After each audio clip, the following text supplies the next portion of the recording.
Hello, hello, beautiful people. How are you doing?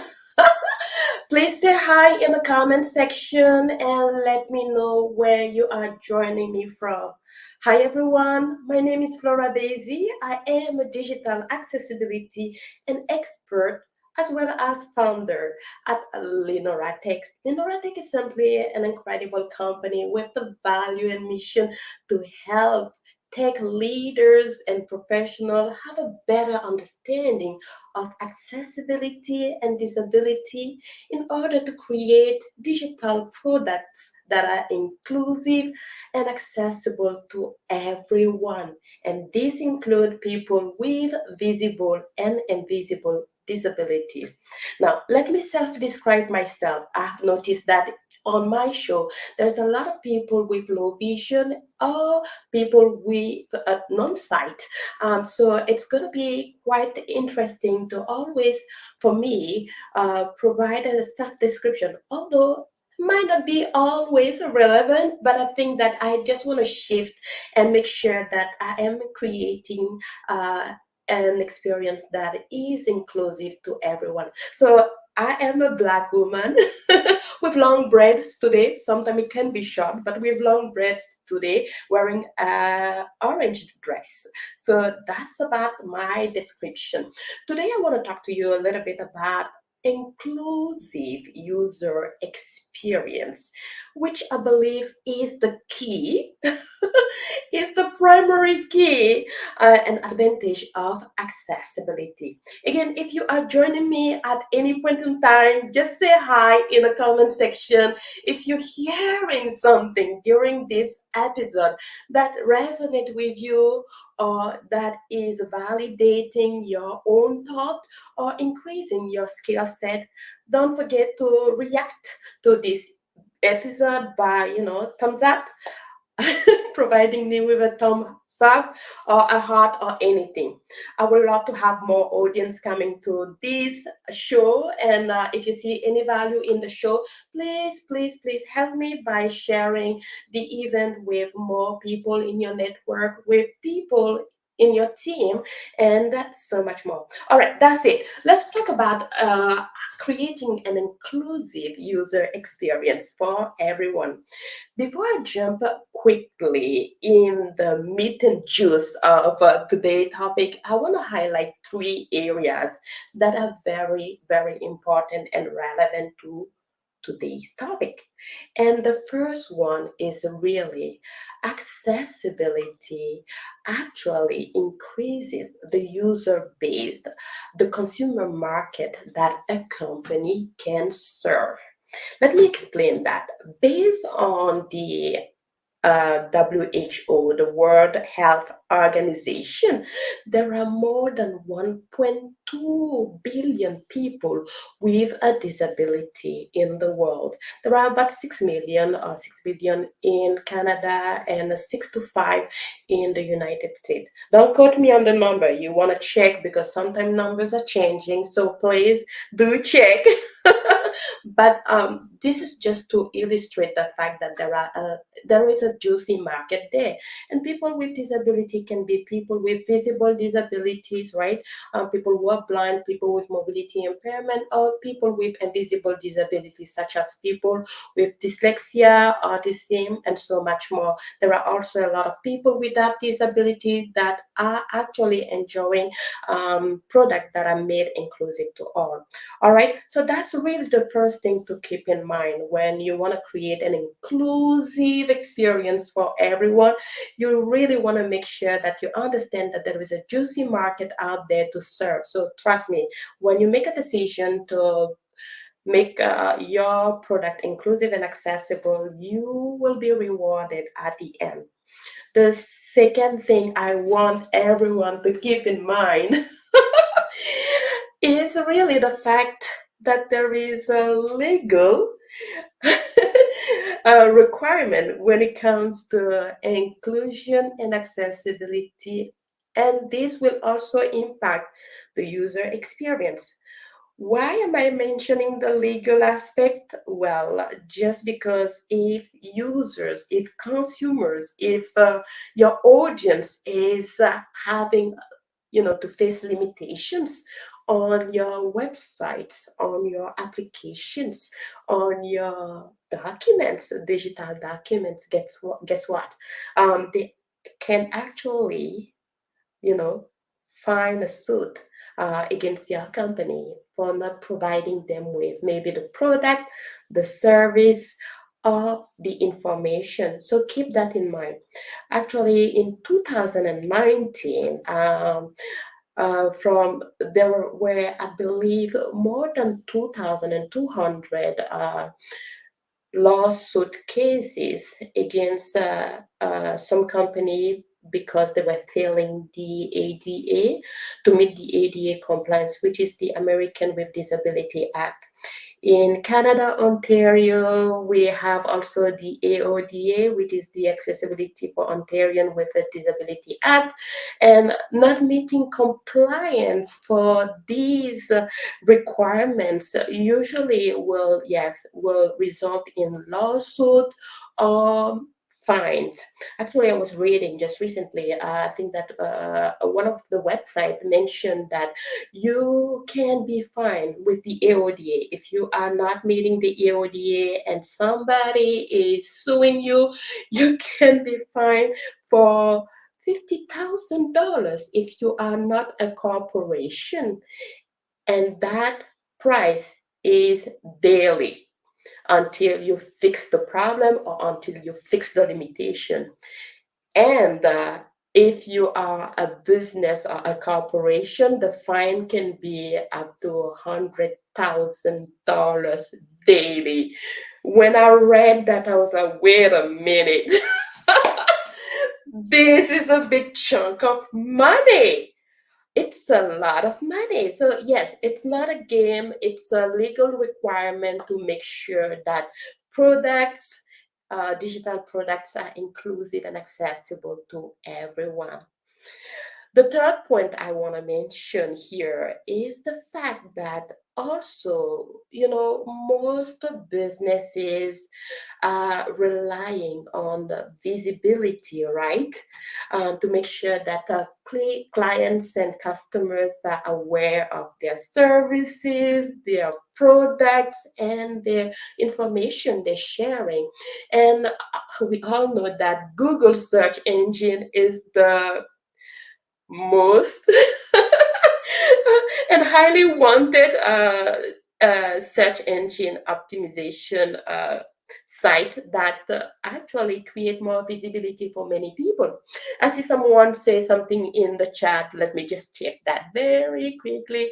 Oh, I see Muhammad is here. He said, hi, Flora. Glad to meet you again. Shirley, I learned a lot from this session. Oh, my goodness. Thank you so much.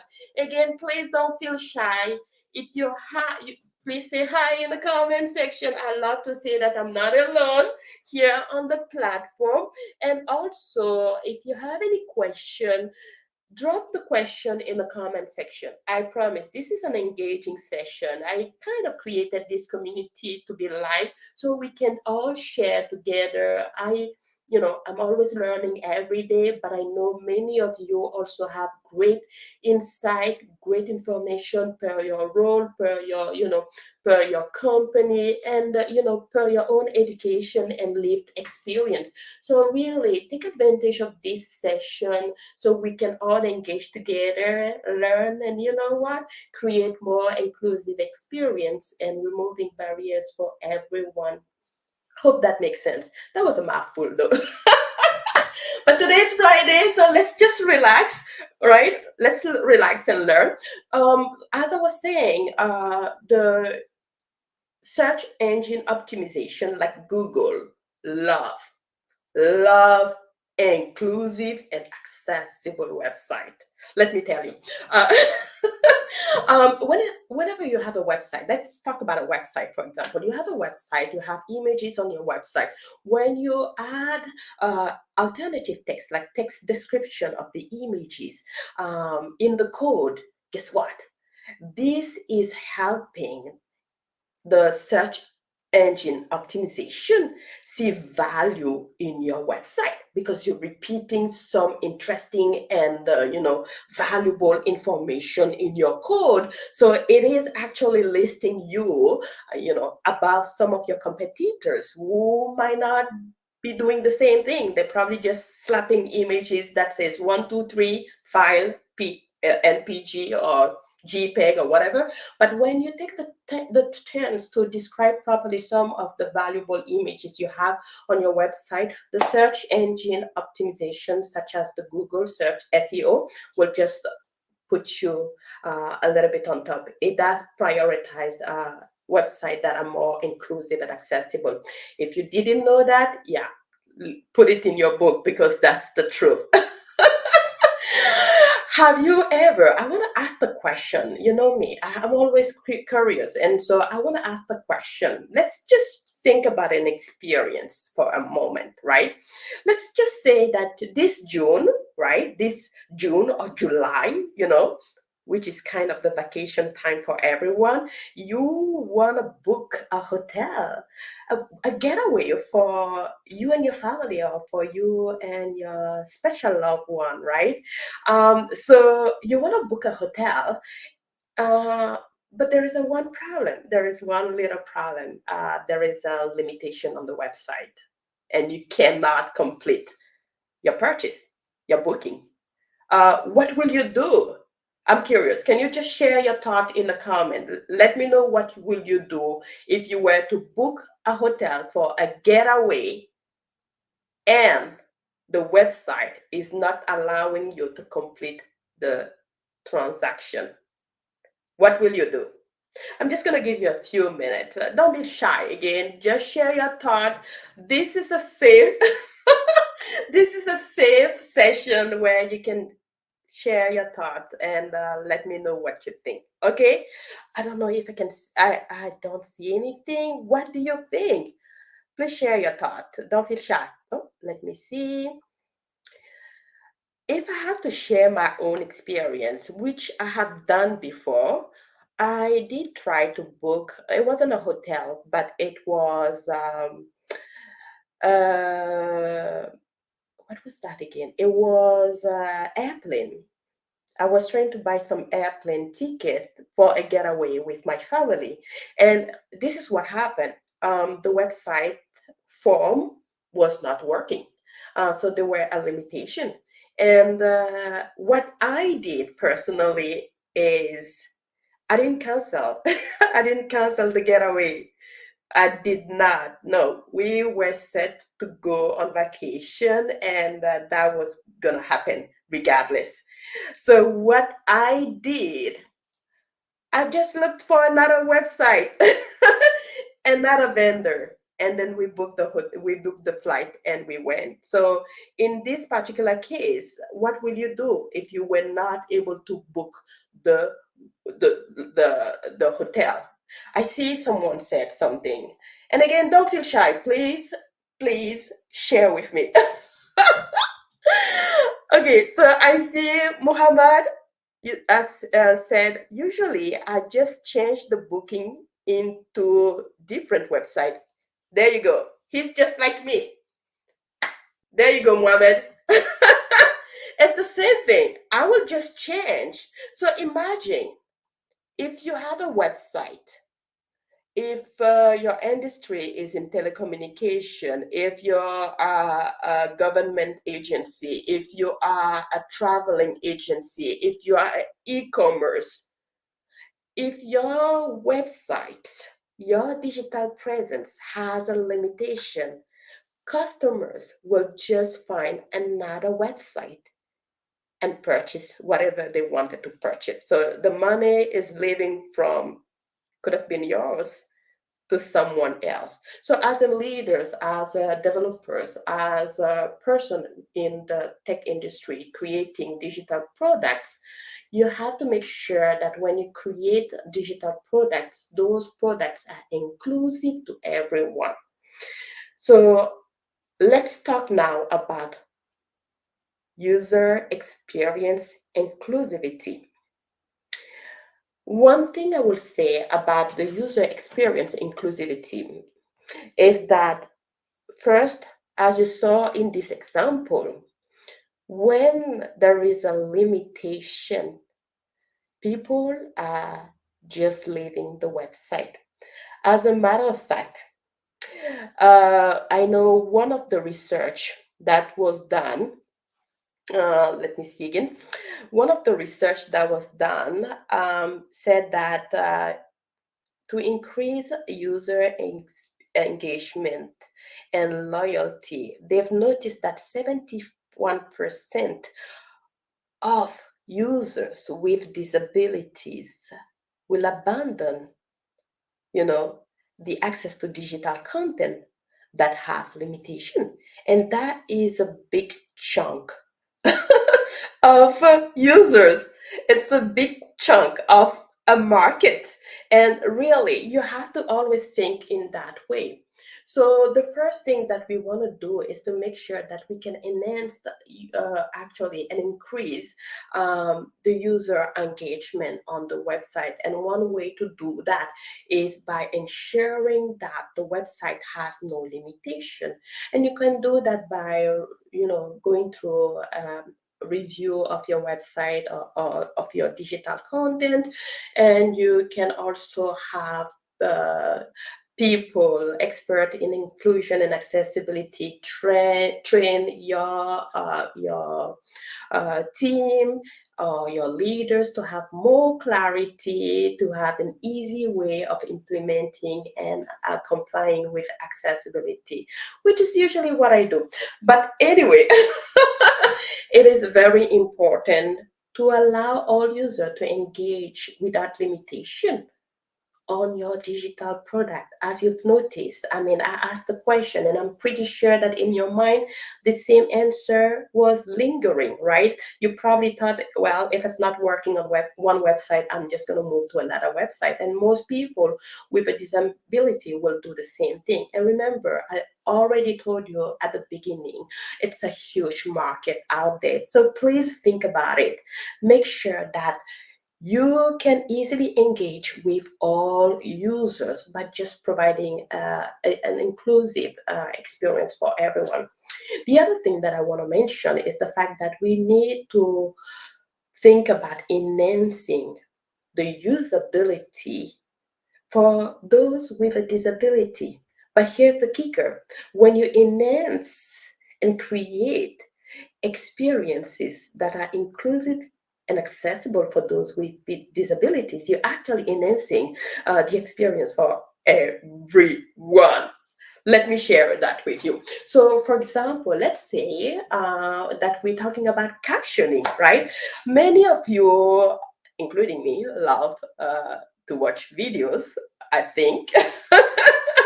Perhaps there are a few people who don't, but usually there are a lot of us who love to watch a video, listen to music, and things like that. When you have and you create captions for your videos, you are helping people, for example, who are deaf understand the content of your video. But you're not only helping people who are deaf, you're also helping other people as well. And these other people include those without disabilities. Like myself, sometimes I am in a noisy place. I can't hear anything by listening to my video. So sometimes when I have the closed caption on the screen on the video, I can still follow along.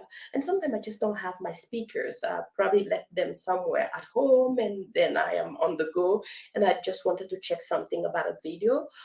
So it's usually easy when you provide the sound, but you also provide caption. It's serving both sides, people with disabilities as well as people without disabilities. It could be that just some people just want to view the video without even listening to it, and so you are really serving everyone. So this is really an example, a perfect example about enhancing, the usability of everyone by thinking about people with disabilities first, right? By removing any limitation in the access. That's why we call it accessibility anyway. I see someone else just commented. And again, if you have any question, feel free to ask me in the chat. If you have any thoughts so far with what I've shared, also feel free to share your own opinions in the chat. Let me see here. It's a long one. Oh, Mohammed said, I'm wondering if the product is information. How do we conduct proper assessment to ensure the information could be delivered in an accessible way? Ooh, I love that question. Note, here is my country. We do not, here in my country, we do not have anything like ADA in terms of digital information as far as I know. This is the problem I keep thinking when me and my partners conducting our project. Ooh, that is a good question. Although you don't have ADA, try to check sometime in some of the countries. You might not have the ADA or AODA, but it could be a different act. So try to Google and search if there is a different act in your country, or sometimes these requirements about inclusivity and accessibility fall under just human rights. And if you go through some of the policies around human rights in your country, you might be able to pull something that pertain to not limiting some users from having information, from having product, or from having services. So go and check in some of the policies. Sometimes it might be, it could be subjective a little bit, but try to figure out and find an information that pertain to human right that you can pull. And if you need, work with a lawyer or someone in the legal department to see how you can direct that in a way that makes sense, and then you can use that content to, really help other companies around you, other yes, agencies, or if you're working with the government or things like that. Help them understand that it's a human right at the core. It's just a human right.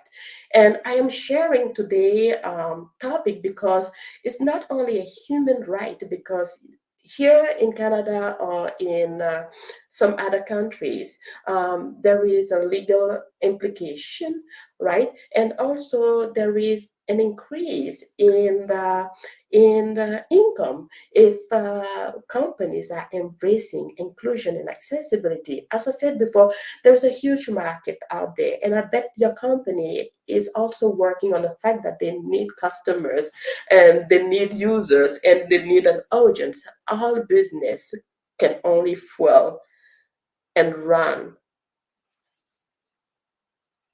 longer if they have customers or consumers. If a company have no customers, consumers, users, guess what? This company might not be there for a long time, because at the end of the day, every business is here to serve a problem, right? And to help and support people. So if you don't have any people requesting stuff, it might be a huge problem in the long run for some of the businesses. I hope that makes sense, and I hope that also will help you uh, find a solution based on some of the regulation that you already have in your country, Mohammed. Thank you for the question. Now, let's talk quickly about one other point that I think is quite important and I need to mention. I'm going to just flip and tell you a little bit more about it. The last point I want to mention, and as I said before, when you are providing an enhancing usability experience, you really helping everyone, including those with disabilities. And when you are increasing engagement, you are really making sure that more and more people can freely engage with your service, your website, and your product. So you don't want to lose 71% of customers just because there are limitations on your website. The last thing I want to mention really is about brand reputation, which is huge right now. Apparently, according to Accenture, there are 29% of consumers that are shifting from one brand to another brand just because they want the brand to be an inclusive brand, an accessible brand, and a brand that embraces diversity. Here you have it. If you have a brand that feel like, accessibility is not important, or diversity is not important, and the people with disabilities, not important. Listen, your brand is gonna have a negative reputation soon. So right now, if you see in the news and media, you will hear something around the fact that, more and more companies are embracing and creating even department that helps with DEI, diversity, equity, inclusion. And so sometimes we have DEIA with accessibility. There is different forms of roles and initiatives and supports around these elements. Why? Because we in the world, we as consumers, we as entrepreneurs, we as business owners and leaders, we have noticed that there is a strong voice out there that says we need inclusion for everyone, regardless of someone's ability, ethnicity. I am black. So years before, black people were not allowed to do certain things, but now it's open. We need also something that is open to any genders, open to any disability type, visible or invisible, and so much more. So we as a society, we are moving toward inclusivity for everyone. And I hope this session made sense.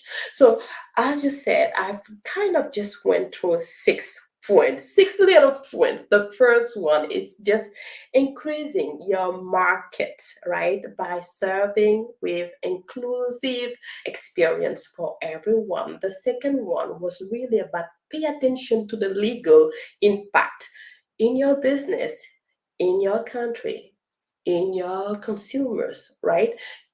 Make sure that you create policies and inclusive experience, so that you don't have to go through any legal suit or any fines. The third one really was about the fact that we have to make sure that you, or your company is visible to everyone through search engine. And as I said, Google search engine prioritize a lot of websites that are inclusive and accessible. The fourth point was really about the fact that oh my goodness, sorry, I'm always laughing, but you understand what I mean. The fourth point was really about the fact that you also have to make sure that you increase engagement on your website by removing limitation. The fifth point was really about, also increasing usability for everyone, and that include also people with disability. And the last point was really about pay attention to your brand reputation. You don't want to be losing customers because your brand is not inclusive to everyone. Here you have it. This is really the secret around the fact that accessibility is key in creating an inclusive user experience for everyone.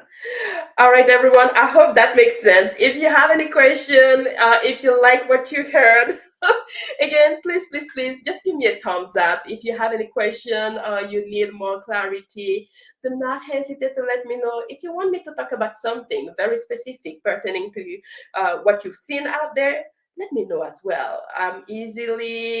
You can easily find me on social media. So I will see you next time, and I hope you have a wonderful weekend. Bye bye, everyone.